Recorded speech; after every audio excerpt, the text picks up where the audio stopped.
Ted Bundy, the former University of Utah law student suspected of murder in as many as 6 states, has always been an enigma to the police, to attorneys, and to the public. Now, one of the most curious aspects of his story is his escape from a maximum security cell in Garfield County, Colorado. He was in maximum security because of an earlier escape, but he broke out and eluded the law for a month and a half. Newswatch 2 has obtained Bundy's highly confidential version of that escape in flight, as told to authorities in Florida. He's being held in the Sunshine State on 3 murder charges. Now, Bundy tells a bizarre story, and Ken Connaughton is here with details. Ken? Terry, Bundy told Florida police that his escape from the jail in Glenwood Springs was no spur-of-the-moment thing. It was carefully planned over the course of 9 months and executed with equal care. Bundy described his escape with the same kind of arrogant nonchalance which has characterized his attitude from his first arrest to his emergence as a mass murder suspect.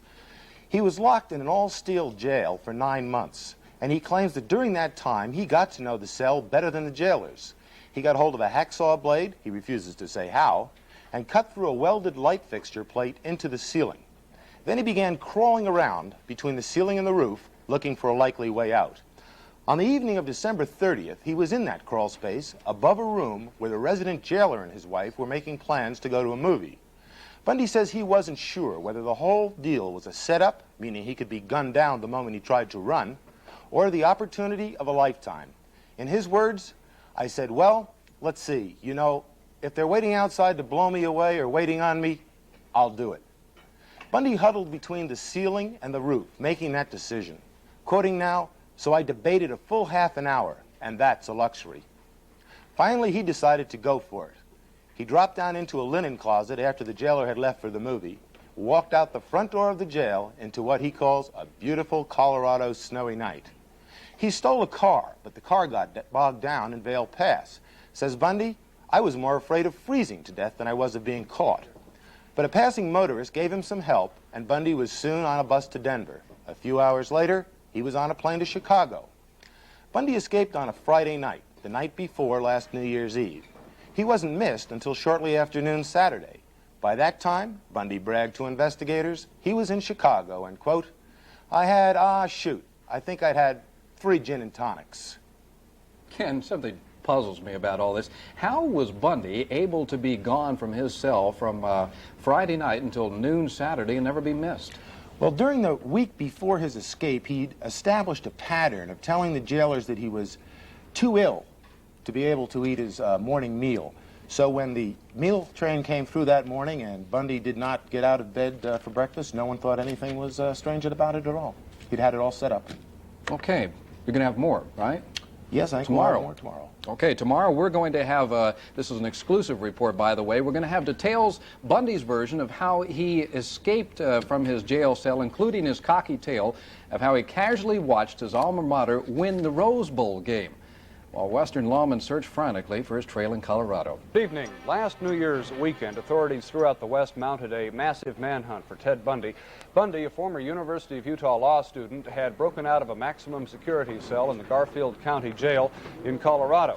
At the time, Bundy was awaiting trial for murder. He disappeared for a month and a half and was placed on the FBI's 10 most wanted list before he was recaptured in Florida. Until now, details of how Bundy escaped and what he did while he was on the loose have not been revealed. But Newswatch 2 has obtained a highly confidential report of the escape given to Florida authorities by Bundy himself. Ken Connaughton is here with more. Ken? Sandy, Bundy told Florida police that he plotted for 9 months before escaping from the jail in Glenwood Springs. Just cutting through the ceiling of the cell with a hacksaw, he says, took about 8 weeks. Bundy told police he worked about an hour a night when other prisoners were watching television or carousing and making enough racket to drown out the sawing noise. Once Bundy had cut a hole in the ceiling of his all-steel cell, he says he began crawling around in the space between that ceiling and the jail roof, looking for a way out. On the evening of December 30th, he was in that crawl space above a room where the resident jailer and his wife were planning to go to a movie. Bundy says he wasn't sure the conversation below wasn't part of a setup, meaning he could be gunned down by waiting police the moment he tried to run. He huddled between the ceiling and the roof, deciding what to do. In his words, "So I debated a full half an hour, and that's a luxury." Finally, Bundy made his move. Quoting again, I said, "Well, let's see, you know, if they're waiting outside to blow me away or waiting on me, I'll do it. After the jailer left for the movie, Bundy dropped down into his living quarters and walked out to freedom on what he calls a beautiful Colorado snowy night. First he stole a car, but that failed him in the snow in Vail Pass. At that point, Bundy told police, quote, "I was more afraid of freezing to death than I was of being caught." But a passing motorist helped him out, and Bundy boarded a bus to Denver and then a plane to Chicago. By the time Garfield County authorities discovered him missing at noon New Year's Eve, about 19 hours after he was last checked, Bundy was in Chicago. In his story to Florida police, Bundy bragged that by the time anyone missed him in Colorado, quote, "I had I think I had 3 gin and tonics." Ken, I was there the next day on New Year's Day in Colorado, and it was cold. I remember at the time thinking, and the sheriffs were thinking too, that Bundy was up there in the hills somewhere. Obviously, he was elsewhere. And we were wondering then, and I'm still wondering, does it appear that he had outside help in escaping? Well, in the statements he made to Florida police, he alludes to other persons rather generally, but he doesn't go into any specifics. He doesn't name any names. What is interesting is that when he was apprehended in Florida, he still had $160 worth of cash in his pocket, and this was after a long trip through the Midwest. And we'll have a report tomorrow on some of the things he did while he was in the Midwest, including watching his alma mater win the Rose Bowl game. Incredible. Thank you, Ken. Terry? Ted Bundy, the former University of Utah law student and now a mass murder suspect, escaped last December from a Colorado jail while awaiting trial for murder. Now, after being placed on the FBI's 10 most wanted list, Bundy was arrested a month and a half later in Florida. He's been charged with 3 murders in Florida, and during the interrogation, he told police the bizarre story of his escape from Colorado and his travels there during the time he was free.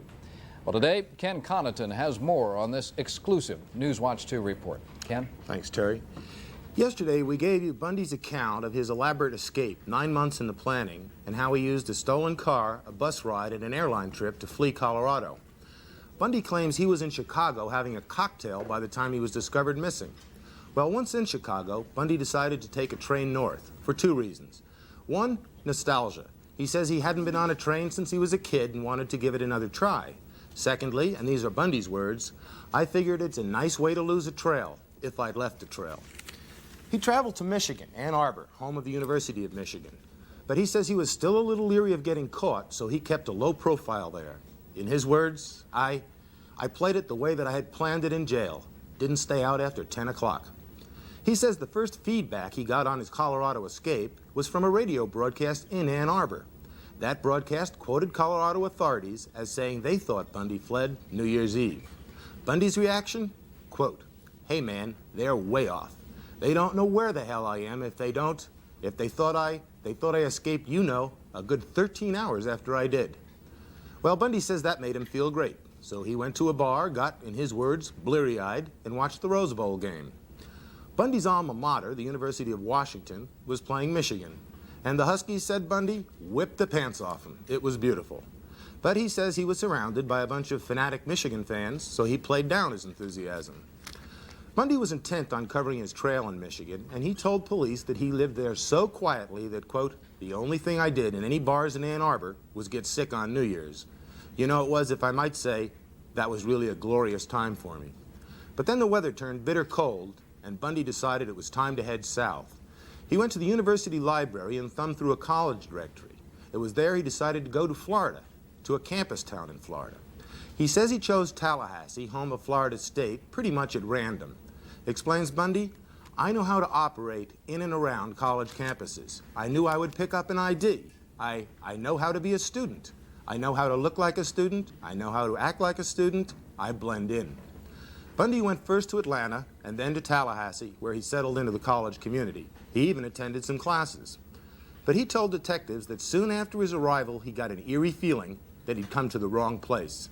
In his words, "I could tell immediately that I'd made a mistake in choosing FSU." Well, perhaps he did. He now stands accused of 2 murders in that college community and another one in Lake City, Florida. Ted, did Bundy ever say just what it was that made him uncomfortable in Tallahassee? He wasn't overwhelmingly specific about it, but he did say that he was more comfortable in a large metropolitan college community, such as Ann Arbor, Seattle, where the University of Washington is, and presumably, I suppose, Salt Lake. He spent some time here at the University of Utah. Okay, thank you very much, Ken. Good work. Ted Bundy, the former University of Utah law student, is in a Florida jail awaiting trial on 3 murder charges. Detectives have been questioning Bundy ever since his arrest last February. Now, one of the tales Bundy has told them is the saga of his escape from a Glenwood Springs, Colorado jail and his month and a half on the loose before he was recaptured. Newswatch 2 has obtained a confidential copy of portions of that interrogation, and tonight, Ken Connaughton continues an exclusive report on Bundy's travels between Colorado and Florida. Ken? Terry, as we told you last night, Bundy plotted for months before finally breaking out of Colorado's Garfield County Jail. And that advanced planning paid off. Bundy told Florida police he was already in Chicago, casually sipping a cocktail before his escape was even noticed. But Bundy didn't rest on his laurels. He left Chicago, headed north. Bundy says he decided to take a train for several reasons. One was nostalgia. He says he hadn't ridden a train since he was a kid, and the idea simply appealed to him. What also appealed to him was the opportunity to get lost in Chicago's Union Station, which was swollen with New Year's weekend crowds. He figured the train would be, in his words, a nice way to lose a trail if I'd left a trail. Bundy rode north to Ann Arbor, Michigan, home of the University of Michigan. But even in Ann Arbor, he kept a low profile. Quoting again, "I played it the way I had planned it in jail. Didn't stay out after 10 o'clock.